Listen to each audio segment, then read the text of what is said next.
एआईएडीएमके पर जितनी मजबूत पकड़ जयललिता की थी, कहते हैं कि उतनी ही शशिकला की भी। और पिछले 1.5 दशकों के दौरान पार्टी के सारे अहम फैसले शशिकला ही लेती थी, क्योंकि तब जयललिता की तबीयत ठीक नहीं चल रही थी। इससे आप अंदाज़ा लगा सकते हैं कि शशिकला का कद एआईएडीएमके में कितना बड़ा था। और इसकी एक झलक देखने को हाल में मिली, जब शशिकला को 23 घंटे लगे बेंगलुरु से चेन्नई पहुंचने में, जब वो सज़ा काटकर यहाँ से वापस लौट रही थी। आमतौर पर ये दूरी बेंगलुरु से चेन्नई की सड़क मार्ग के ज़रिए 5 से 6 घंटे में पूरी की जा सकती है। ये बताता है कि शशिकला की पकड़ आज भी एआईएडीएमके के काडर पर पहली जैसी है। ऐसे में आखिर उन्होंने ये ऐलान क्यों किया बुधवार देर शाम कि वो राजनीति से दूर रहना चाहती है?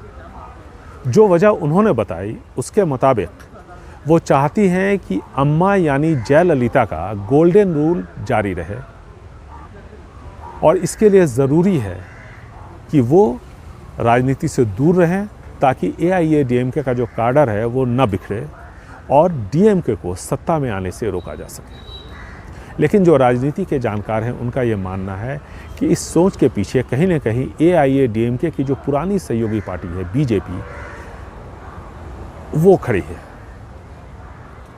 क्योंकि पलनीस्वामी जो कि वहाँ के मुख्यमंत्री हैं तमिलनाडु के, वो गाउंडर कम्युनिटी से हैं, और जब से वो सत्ता में आए हैं उन्होंने गाउंडर कम्युनिटी को राजनीति में और शासन में आगे बढ़ाया है। शशिकला और उनके भांजे दिनकर ये देवर कम्युनिटी से हैं। अगर दोनों के बीच में टकराव होता है तो जाहिर है कि इसका फ़ायदा डीएमके को होगा। पलनीस्वामी बिल्कुल नहीं चाहते कि शशिकला की वापसी एआईएडीएमके में हो, क्योंकि उन्हें ऐसा लगता है कि जिस तरह का उनका व्यक्तित्व रहा है और जैसी पकड़ रही है, अगर वो वापस आती हैं शशिकला एआईएडीएमके में, तो ऐसी सूरत में पलनीस्वामी खुद हाशिए पर चले जाएंगे। ऐसे में ये सोच आगे बढ़ी कि देवर, नडार, वनयार और गाउंडर कम्युनिटी, इन चारों को एकजुट एक साथ रखा जाए, जो कि तकरीबन 60 से 65% के आसपास है। ऐसे में एआईएडीएमके को मजबूती मिलेगी, और ये तभी संभव है जब पलनीस्वामी और शशिकला अलग अलग रहें, आपस में न लड़ें।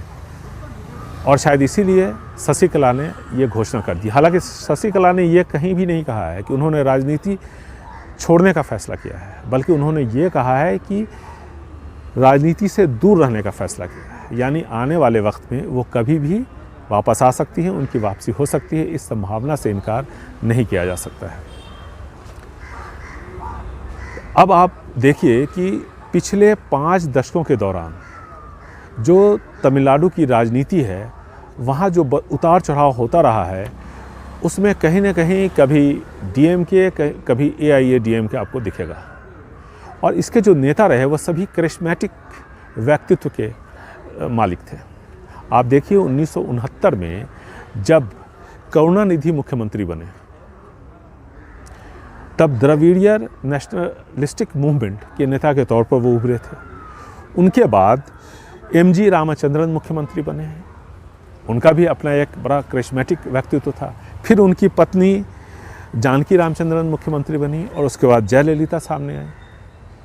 लेकिन अब तमिलनाडु की राजनीति में पहली बार ऐसा होगा पिछले 5 दशक के दौरान, जब एक ऐसा चुनाव होगा जहां कोई भी करिश्मेटिक व्यक्तित्व का नेता नहीं है। शायद इसीलिए कहीं न कहीं रजनीकांत को लगा था कि इस बार उनको अपनी किस्मत आजमानी चाहिए, और वो आगे आए। लेकिन बाद में हालात कुछ ऐसे हुए, फिर वो पीछे हट गए। अब जो कोशिश हो रही है वो ये कि टीटी दिनकरन की जो पार्टी है एएमएमके, उसको और एआईएडीएमके को साथ लाया जाए, ताकि देवर और गाउंडर दोनों कम्युनिटी साथ साथ रहें, इन दोनों के बीच में टकराव ना हो, और इन दोनों कम्युनिटी के साथ साथ नडार और वनयार, इनको भी साथ में मिला लिया जाए, ताकि जो अभी एआईएडीएमके है उसको किसी तरह की बड़ी चुनौती का सामना करना ना पड़े।